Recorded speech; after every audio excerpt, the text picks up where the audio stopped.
They say there is light at the end of the tunnel, but for some people, it is easier said than done.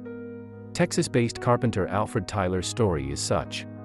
When Hurricane Harvey hit Texas in 2017, it ruined more than just his home. Alfred lost his house to the catastrophic flooding. And the only person he called family, his beloved wife Sophia, was one among the hundreds who lost their lives. Since then, Alfred had been living on the streets, homeless, and a widower.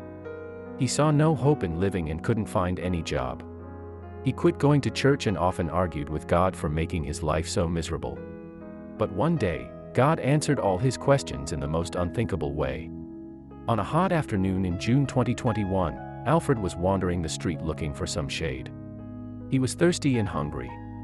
He dug into the pockets of his ragged pants and heard a few dimes clink. He decided to save them to buy a bun or bread for dinner. Yes, it's him. That's the guy. Let's find him, the older woman said after seeing the homeless man in the store's CCTV footage. Exhausted and sweating, Alfred arrived at a supermarket's parking lot. It was filled with many vehicles, so he thought nobody would find him waiting out the afternoon there. Whenever Alfred saw shoppers coming out, he walked toward them, extending his hand for alms. While some tossed a dime or two, others mostly ignored him as if he were nothing. Alfred was hurt, but what could he possibly do? Whenever something like this happened, he'd either grin or blame God for his situation.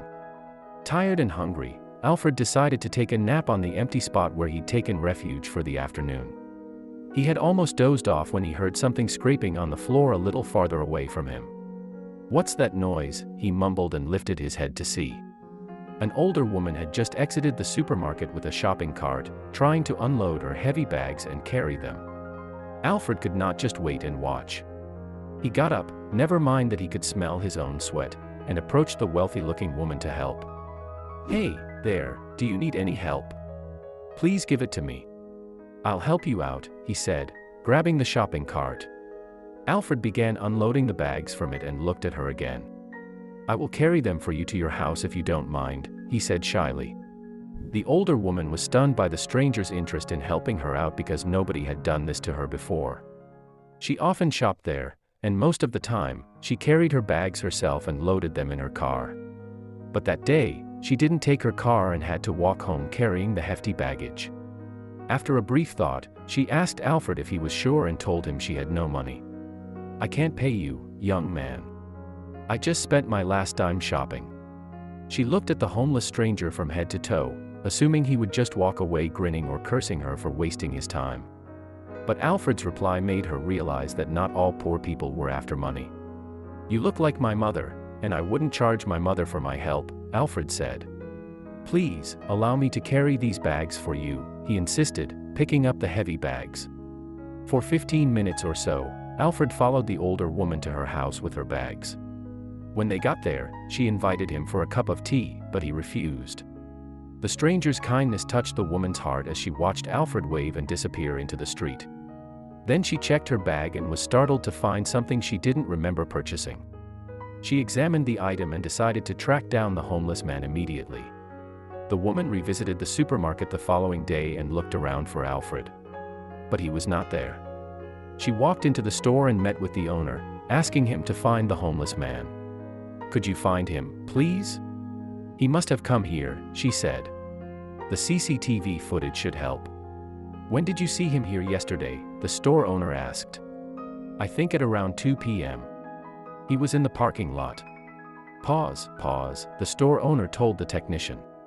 "Is that him?" he asked the woman, pointing at Alfred on the computer screen. "Yes, it's him. That's the guy. Let's find him," the older woman said after seeing the homeless man in the store's CCTV footage. The supermarket owner sent his security guards to look for Alfred. He guessed the man lived on the same street or in the same town.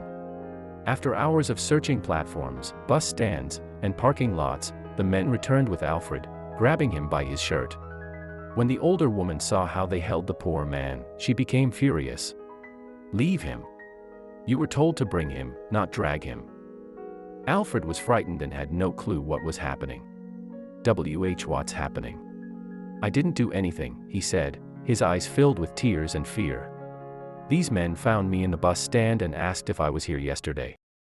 When I told them I was, they grabbed me by my shirt and brought me here. I didn't do anything. I didn't steal anything. Mom. What are you doing? The store owner asked her. As it turned out, she was the supermarket owner's mother and wanted to meet Alfred to return the chain that had accidentally slipped into her bag. I saw this chain, and when I opened the locket, I saw this picture. Is she your wife? She asked Alfred. The man burst into tears and told her he thought he'd lost the only memory he had of his late wife. I thought I would never see it again, Alfred cried. I looked for it yesterday but couldn't find it. The older woman told her son, Jacob, about Alfred's kind deed the previous day. She took him aside, and minutes later, the mother and son approached the homeless man with some good news that moved him to tears. Mr. Tyler, glad to meet you. I'm Jacob Johnson. We were looking to hire someone to help our elderly customers carry their bags. I think you'd be a good fit. What do you think? Alfred couldn't believe his ears. Tears gushed down his eyes as he folded his hands in gratitude and nodded his head.